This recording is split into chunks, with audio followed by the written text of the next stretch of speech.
Alhamdulillahi Rabbil Alamin. Wassalatu wassalamu ala ashrafil anbiya'i wal mursalin wa ala alihi wa ashabihi rasulillahi ajma'in. Asyhadu an la ilaha illallah wahdahu la syarikalah wa asyhadu anna Muhammadan abduhu wa rasuluh sallallahu alaihi wasallam la nabiyya ba'da amma ba'd. Disapo Pak-pak dan ibu-ibu. Apa kabar Pak-pak ibu-ibu malam ini? Alhamdulillah. Wajah-wajah penghuni surga. Amin ya rabbal alamin. Karena hadirnya wak ka musalla ko ada dua jaminan yang benar Allah katakan penghuni surga. Yang pertama adalah kehadiran kita di musalla ini adalah wujud keimanan. Ya Pak? Karena keimanan makanya kita sampai ke musalla ini detik ini. Dan kalau kita istiqomah, kita jaga keimanan kita, keistiqomahan kita ini sampai akhirnya. Sampai akhir itu sampai bila tuh? Sampai akhirnya nafas kita. Sampai akhir Ibu ya. Allah katakan, A'udzubillahi minasyaitonirrajim. Innal ladzina qalu rabbunallahu tsumma istaqamu tatanazzalu alaihimul malaikatu alla takhafu wa la tahzanu wa abshiru bil jannati allati kuntum tu'adun. Orang-orang yang mengatakan di hatinya itu saya beriman kepada Allah, saya akan menjalankan perintah Allah. Kalau beriman otomatis awak akan menjalankan perintah Allah. Dan dia istiqomah. Istiqomah. Maka Allah akan turunkan kepada mereka itu malaikat. Wa abshiru bil jannah, dan akan diberi kabar gembira kepada mereka dengan surga. Akan itu pun. Jadi dengan kehadirannya di musalla ini adalah wujud keimanan kita. Tapi syaratnya harus ada kata setelah itu, yaitu istiqomah. Kalau istiqomah maka wa abshiru bil jannah. Ayat pertama. Ayat yang kedua dalam surah Al-Ma'arij. Yang catat nanti dia judul. Sabar. Dalam surah Al-Ma'arij itu Allah katakan, alladzina hum ala salatihim yuhafizun ulaika fi jannatin mukramun. Orang-orang yang mereka menjaga solatnya. Kamu yakin kan tak solat isya sewa mereka kan? Kan tak setiap malam sih mereka. Subuh pasti rami juga kan? Zuhur, zuhur terserah lah. Kok di pasar zuhur. Yang penting berjamaah. Maghrib, maghrib kok bareng tentangan.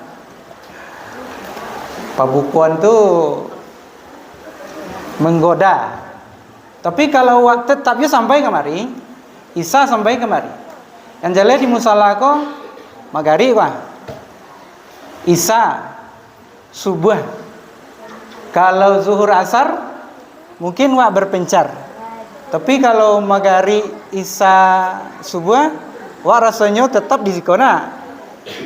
Lalu kalau kita menjaga salat dengan baik, walladzina hum ala salatihim yuhafizun ulaika fi jannatin mukramun, maka mereka itu akan dimasukkan ke dalam surga yang penuh dengan kemuliaan. Maka dua saja kita berjamaah, kita beriman kepada Allah, kemudian kita jaga sholat kita, itu sudah syarat Allah akan memasukkan kita ke dalam syurga. Setelah kita beriman kepada Allah, kita berselawat kepada Nabi kita, Nabi Muhammad sallallahu alaihi wasallam. Allahumma salli ala Muhammad wa ala ali Muhammad. Ibu-ibu, bapak lagi kepengen bertetangga dengan Nabi. Pengen atau tidak? Angguanya kalau kepengen tuh, kalau di dunia tidak ada peluang kita untuk bertetangga dengan Nabi. Kalaupun rezeki bapak-bapak dan ibu-ibu luas, maka bapak-bapak dan ibu-ibu akan sampai ke tempat Taman Raudah. Di situ bisa mengucapkan salam kepada Nabi Muhammad sepenuh hati, sepenuh rasa cinta. Tapi kalau kita tidak ada kesempatan, waktu dan rezeki untuk ke sana, maka sebenarnya tetap ada peluang bagi kita untuk bisa bertetangga dengan Nabi. Bertetangga dengan Nabi itu adalah impian semua orang. Impian semua orang. Tidak ada umat Islam yang tidak menginginkan hidup dekat-dekat dengan Nabi. Ambo bawakan sebuah kisah sahabat ke bapak-bapak dan ibu-ibu. Mungkin bapak-bapak dan ibu-ibu lah membaca atau lah mendengar. Nama sahabatnya adalah Abu Ayyub Al-Ansari. Siapa yang ditanyalah anak-anak, siapa yang dah pernah mendengar nama Abu Ayyub Al-Ansari? Coba angkat tangan. Oh, berarti kurang terkenal. Kurang terkenal. Yalah, kalau kurang terkenal kita ceritakan. Abu Ayyub Al-Ansari itu dia pertama kali bertemu dengan Nabi itu di Bai'at Aqabah 2. Apa tuh Bai'at Aqabah? Bai'at Aqabah itu adalah sumpah setia memeluk agama Islam, mencintai Nabi Muhammad SAW, membela Islam dan melindungi Rasulullah. Bai'at Aqabah dalam sejarah ada 2. Yang pertama Bai'at Aqabah 1 berjumlah 10 berapa orang? Sekitar 10-an. Lalu orang-orang dari Madinah balik ke Madinah. Kemudian dia ceritakan tentang Islam lagi. Selang beberapa waktu setelah itu datang lagi mereka berombongan dengan jumlah yang besar, 70-an lebih. Mereka datang berombongan ke Makkah, menemui Rasulullah di tempat yang tersembunyi yang tidak diketahui oleh orang-orang kafir. Maka di sanalah terjadi Bai'at Aqabah 2. Maka di kesempatan itulah Nabi Muhammad berkenalan dengan Abu Ayyub. Di situ salam pertama. Salam pertama Abu Ayyub dengan Rasulullah. Setelah itu mereka balik ke Madinah. Ceritakan, ajarkan Islam lagi. Sampai akhirnya Rasulullah itu hijrah. Hijrah dari Mekah ke Madinah. Hijrah dari Mekah ke Madinah itu apalagi di memasuki kota Madinah itu hampir setiap orang itu berusaha menarik kekang tali unta. Supaya apa? Supaya Rasulullah itu singgah di rumahnya. Kata Rasulullah, biarkan saja dia, karena dia diperintah. Akhirnya dilepas tali unta. Setelah itu datanglah orang yang rasa cintanya kepada Rasulullah itu menarik tali untanya. Ya Rasulullah, berhentilah di rumah saya. Kata Rasulullah, biarkan saja dia. Beberapa orang tuh berebut menarik tali unta. Siapa yang dapat Siapa nama unta Rasulullah? Unta Rasulullah itu kan punya nama. Namanya adalah Qaswa. Ditarik. Kata Rasulullah, biarkan saja. Sampai akhirnya orang-orang tuh menunggu dengan penuh harap. Kalau bisa unta Rasulullah tuh berhenti pas di laman rumahnya. Tapi akhirnya unta itu dia jatuhkan lututnya, dia berhenti pas di depan rumah Abu Ayyub Al-Ansari. Di depan rumahnya. Maka hari itu dialah yang paling beruntung. Sekota dialah yang paling beruntung. Kenapa? Karena unta Rasulullah beristirahat di depannya, dan di sanalah rumah akan dibangunkan untuk Rasulullah. Itu artinya apa? Inyo akan hidup bertetangga dengan Rasulullah. Abu Ayyub Al-Ansari. Lalu dimulailah proses membangun rumah dan masjid. Itu butuh waktu 7 bulan. 7 bulan. Rumah Abu Ayyub Al-Ansari tingkat 2. Ibu, saya yang rumahnya tingkat 2, angkat tangan. Sama je rumah Abu Ayyub Al-Ansari. Dari dulu orang tingkat 2 rumahnya. Abu Ayyub Al-Ansari rumahnya tingkat 2. Dia sarankan Rasulullah untuk di tingkat 2. Tapi Rasulullah menolak. Karena urusan umat kan banyak. Tamu akan banyak datang. Orang-orang yang akan masuk Islam banyak. Rasulullah akan menerima berbagai kalangan. Kalau di tingkat 2, maka susah Rasulullah turun naik. Tamu-tamu lewat susah. Maka kecil Rasulullah ambo di tingkat 1 saja. Lalu Abu Ayyub di tingkat 2. Abu Ayyub itu menjamu Rasulullah itu sepenuh hati. Servis excellent. Baru saja nyo ke Melangkah di tingkat 2 tu jalan lambek-lambek. Takut ada debu yang bako jatuh ke bawah karena Rasulullah. Itu debu. Awak kalau lo dia teh manusia paling agung, le katakan tu mato. Awak di tingkat 2, Rasulullah di tingkat 1, le katakan tu mato. Ibu Ban, kalau datanglah Pak Gubernur nginapnya di rumah awak, le tekan tu mato semalam tu. Mungkin awak ada katakan tu kali kan. Abu Ayyub mau itu tu. Sampai-sampai diceritakan dalam sejarah pernah air tumpah di lantai 2. Langsung diambil selimut itu. Selimut.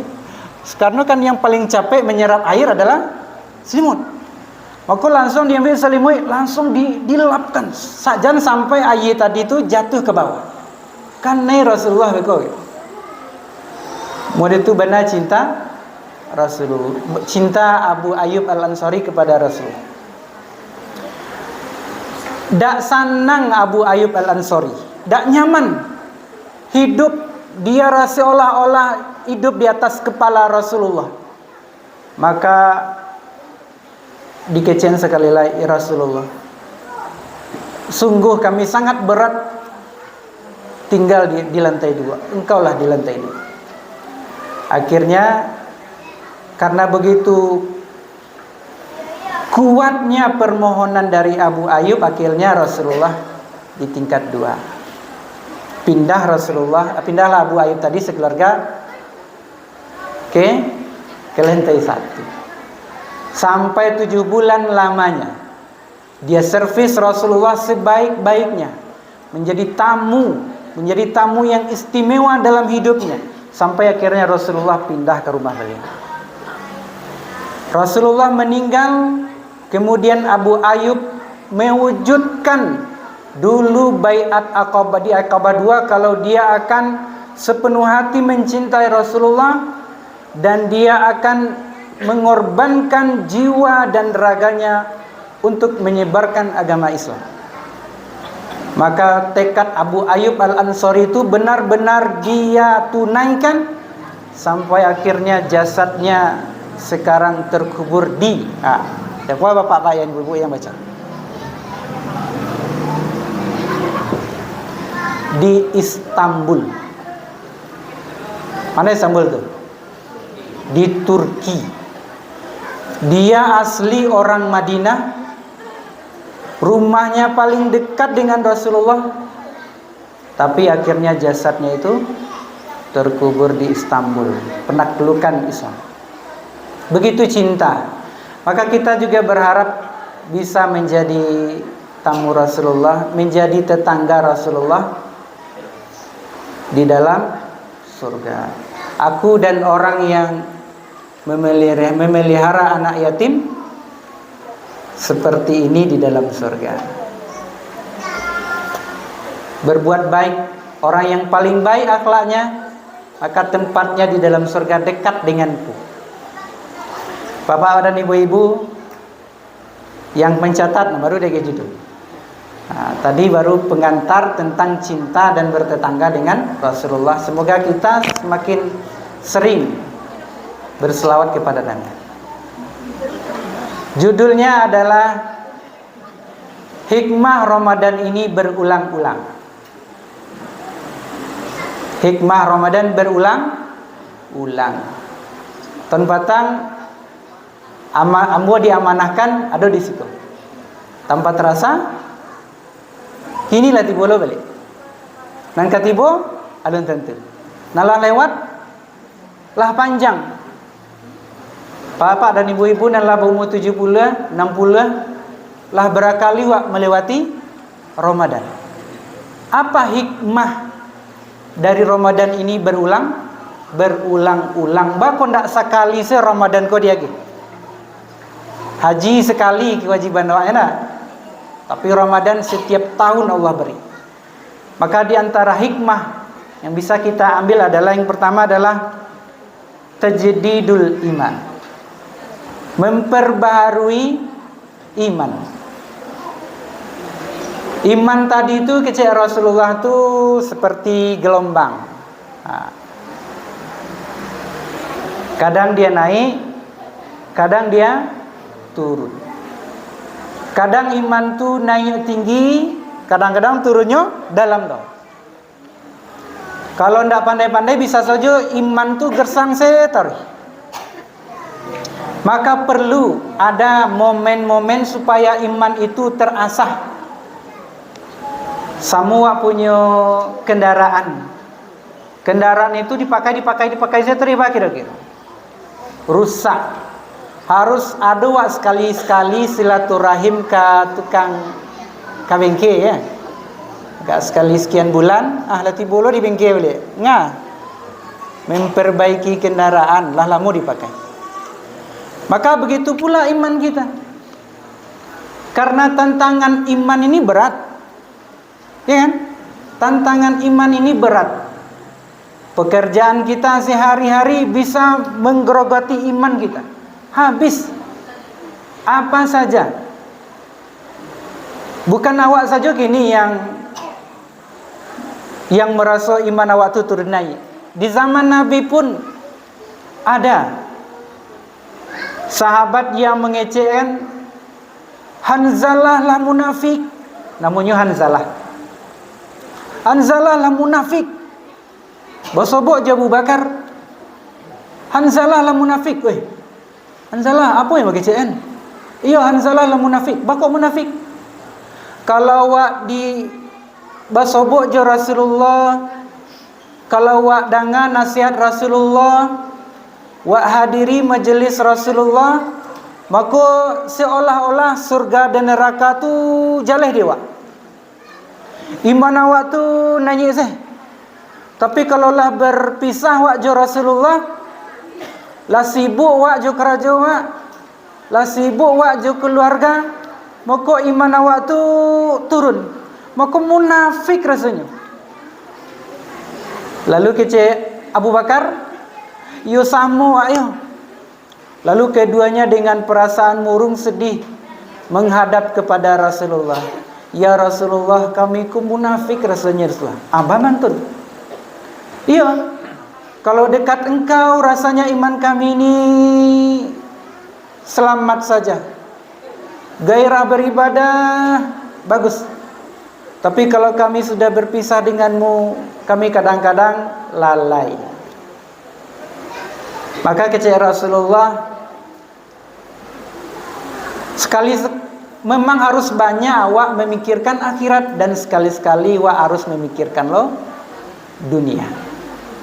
Jadi banyak awak memikirkan, mempersiapkan diri untuk akhirat, dan sedikit memikirkan dunia.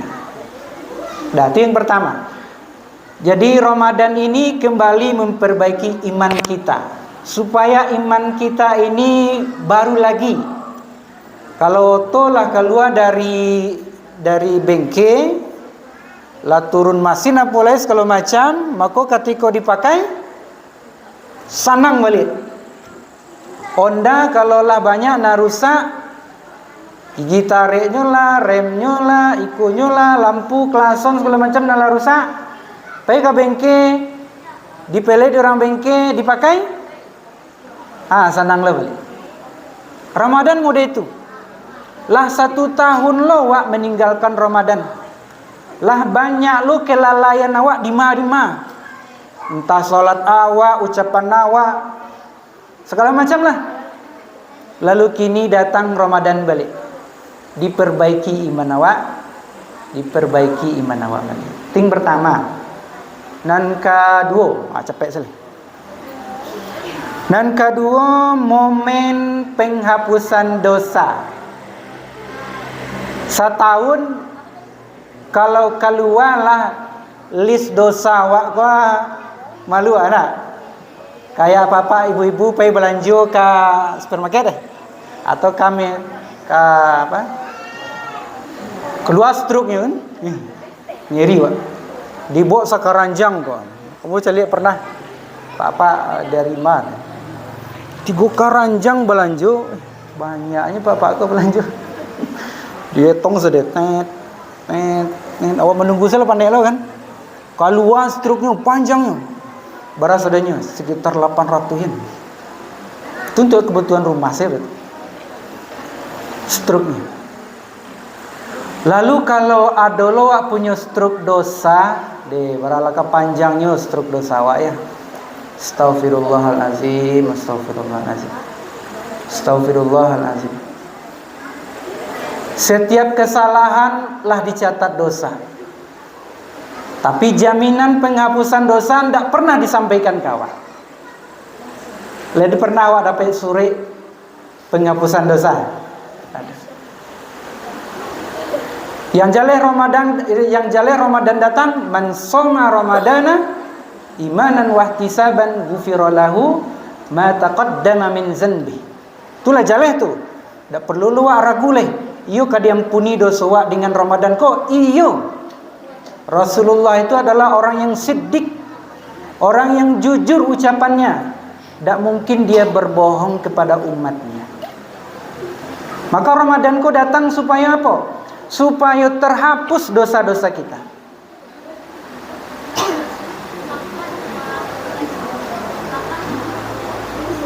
Abu Bakar yang mulia saja memikirkan dosanya itu menangis. Sampai-sampai dia berkata, andai aku ini menjadi ranting kayu saja, atau menjadi rumput saja. Gitu kece Abu Bakar. Lah manusia nomor 2 itu setelah Rasulullah, tapi dia tetap gelisah dengan dosa. Awak yang ide awak ku liar, yang ide awak ku lapeh, diawu takaran tah babala, maetong tah babala, segala macam. Belum lagi dosa di rumah, suami, istri ke suami, anak-anak ke orang tua, dengan keluarga, dengan kakak adik, dengan tetangga. Astagfirullahalazim. Kalau ulang balik seperti yang dikatakan di awal tadi, kalau keluarlah list dosa tadi itu, alangkah banyaknya dosa kita. Maka Ramadan datang untuk mengampuni dosa. Abdullah bin Umar itu anak siapa tuh? Abdullah bin Umar. Anak Umar bin Khattab. Abdullah bin Umar tuh ketika bujangnya itu mungkin alun terlalu taat lah gitu. Pernah mimpi masuk neraka. Lalu dia takut dan dia ceritakan mimpinya itu kepada Rasulullah. Takut ambo Rasulullah. Mimpi masuk neraka. Mimpi baru tu. Alun kejadian lain. Lalu kecek Rasulullah, engkau akan menjadi sebaik-baiknya orang kalau engkau mau melaksanakan sholat malam. Karena takutnya dengan dosa, takut akan dimasukkan ke dalam neraka, maka sejak itu Abdullah bin Umar adalah orang yang sangat menjaga sholat malam. Dah, keberapa tadi yang mencatat hikmah Ramadan? Yang satu tadi tajdidul iman, memperbarui iman. Yang kedua, menghapus dosa. Yang ketiga adalah kesempatan untuk melipat gandakan amalan.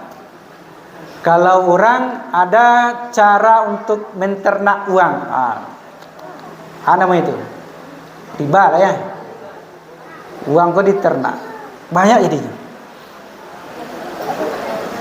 Dalam beribadah, kalau beternak cara riba Allah haramkan ya, tak boleh lah. Tapi kalau dalam beribadah, Allah beri peluang supaya amalan kita ini di cloning. Oh, ibu cloning. Diperbanyak. Tadi lah puasa kabara. 1. Puasa 1 kan? Tadi lah puasa. Puasa tadi berarti pahala puasanya 1 lah baru. Rugi lah. Bagus rugi. Kalau baru 1 dapat 1 rugi. Ramadan ini kesempatan untuk melipat gandakan.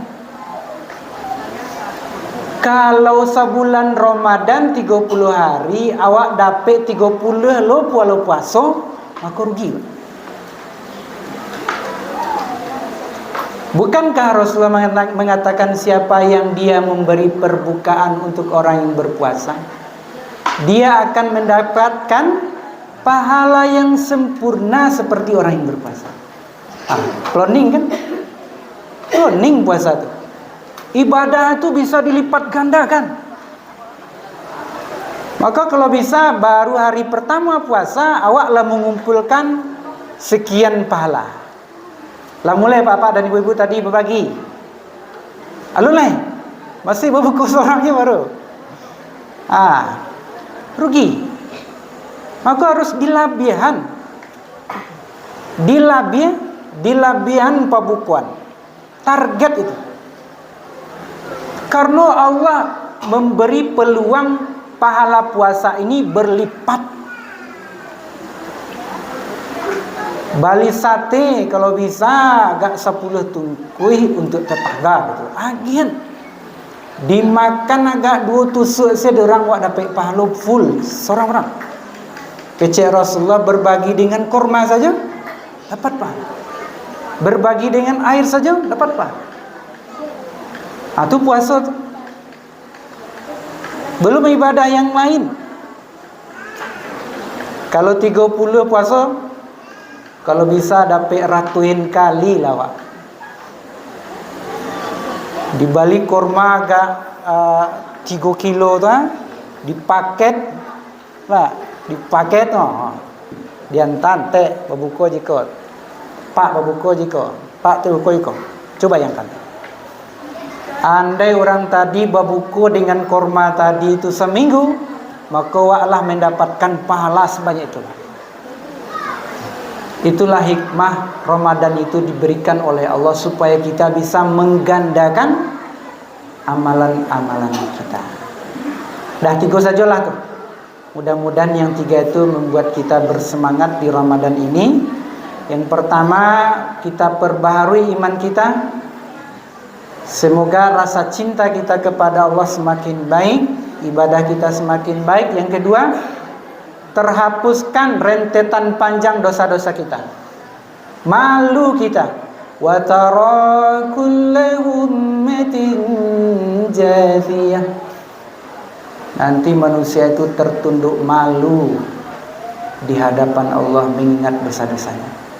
Maka Ramadan ini kita berharap semoga dosa-dosa kita yang telah berlalu itu diampuni oleh Allah. Kemudian yang ketiga adalah kesempatan bagi kita untuk melipat gandakan amalan-amalan kita. Banyak maaf pada bapak dan ibu-ibu. Assalamualaikum warahmatullahi wabarakatuh.